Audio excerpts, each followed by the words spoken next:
राजस्थान के एक छोटे से कस्बे में रहती थी अनन्या, 17 साल की। उसकी एक ही पहचान थी, लड़की है, संभल कर चल। लेकिन अनन्या की आंखों में कुछ और ही सपने थे। वह मैकेनिकल इंजीनियर बनना चाहती थी।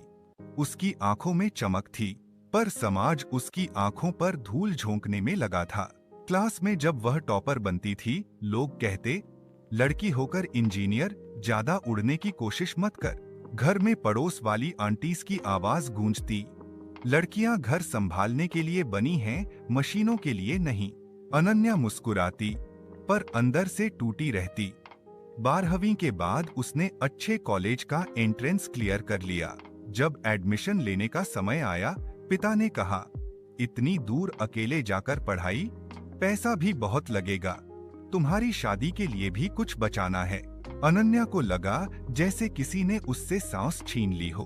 उस रात उसने चुपचाप डायरी में लिखा, मैं किसी की शादी का प्रोजेक्ट नहीं, एक इंसान हूँ। उसने हार नहीं मानी। वह रोज सुबह 5 बजे उठकर पढ़ने बैठती। घर के काम, सामाजिक ताने और पढ़ाई, तीनों चीजों को साथ संभालती। दादी ताना मारती, लड़कियां ज्यादा पढ़ लें तो दिमाग खराब हो जाता है। उसके चचेरे भाई कहते, इंजीनियरिंग में तो लड़के चाहिए, तू क्या करेगी वहाँ। अनन्या का जवाब छोटा था, देख लेना। फी फंड जमा न होने से उसका एडमिशन रुक गया। वह घर की छत पर बैठकर रो रही थी। लगा सब खत्म। तभी माँ आई और बोली, तू हार सकती है तो फिर लाखों लड़कियों के सपने कौन पूरा करेगा। माँ ने अलमारी से अपनी पुरानी सोने की अंगूठी निकाली और कहा, बेटी, इसे बेच दे, सपनों का ताला तोड़ दे। अनन्या रो पड़ी।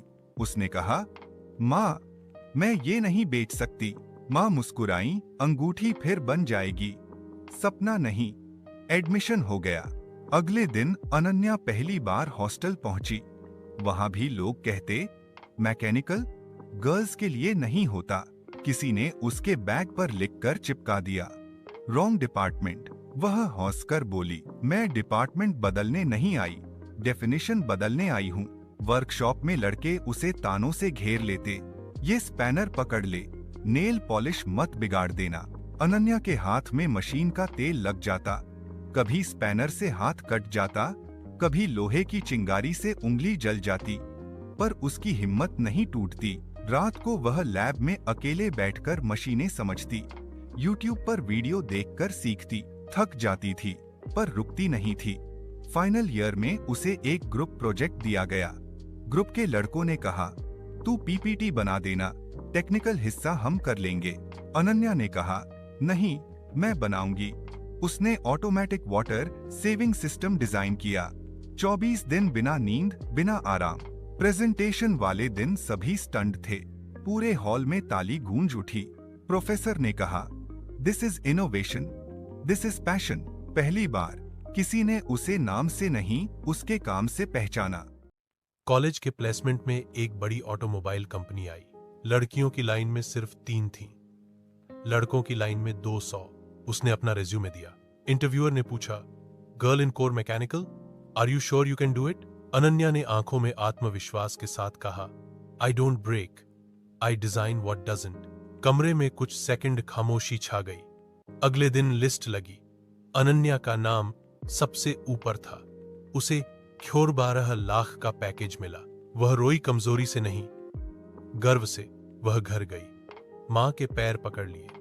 मां की आंखें नम थीं। पिता ने कहा, तूने साबित कर दिया, सपने बेटी के भी होते हैं। वो चुप थी। उसका दिल बोल रहा था, मैं किसी की क्यों नहीं, अपने क्योंकि की वजह हूं। कहानी की सीख, लोग नहीं, आप तय करते हैं कि आप क्या बन सकते हैं। लड़कियां कमजोर नहीं, उन्हें सिर्फ मौका देने की देर है। अगर आप अलग करना चाहते हैं तो ताने झेलने पड़ते हैं। कोई भी सपना इतना बड़ा नहीं कि एक लड़की उसे पूरा न कर सके। दुनिया क्या कहती है, ये मत देखो। तुम क्या कर सकते हो, ये देखो।